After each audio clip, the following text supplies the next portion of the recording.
I'm here at the Nature Center, and there are some great paintings and information.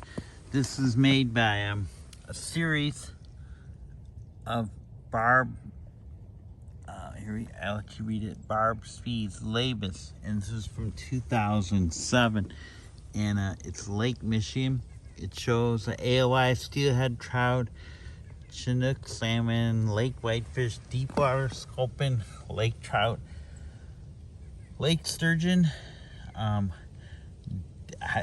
This I'm not familiar with. Diporia, rainbow smelt, spot tail shiner, yellow perch, ugra mussel, slimy sculpin, water fleas, spinny and fish hook, spongilla, lacustris, round goby, fat bucket, native mussels, giant floater, and birds, piping plover, sabines, gill, ring, billed gull, common loon, Caspian tern, and this representative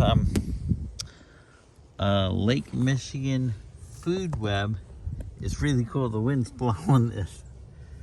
It talks about Lake Michigan being the second largest of the 5 Great Lakes. There's 45 miles of shoreline, so the dunes has about 15 total, so we have a third of it. The timeline of exotic species. So this is interesting. Rainbow smelt around 1900. Sea lamprey somewhere around 1930s. Steelhead trout in the 40s. AOI. So I remember in the 60s, it was so bad at the Whiting Beach, there would just be hundreds of them washed up. It was so smelly. Anyway, coho salmon, Chinook salmon. In the 80s, looks like spiny water flea, zebra mussel, round goby, quagga mussel, fish hook, water flea, Eurasian roof, anyway, but let me talk about zebra mussel. So zebra mussels, they clear out the water. They eat up plankton, and then the water's been so clean. The problem with zebra mussels is then the fish are starving.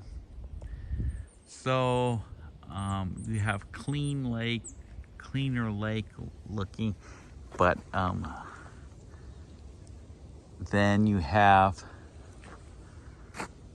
starving fish. So today is February 25th of 2022, and tonight at 7 p.m. at the Nature Center, we're going to do a hike, and I'm pretty sure I said we're going to take Trail 7, and we're going to go to the beach area, then back on Trail 4, then to Mount Tom, down to the campground. Depending on the time that we have, we may then go on Trail 2, although I think it's going to be too flooded. So, just so you know,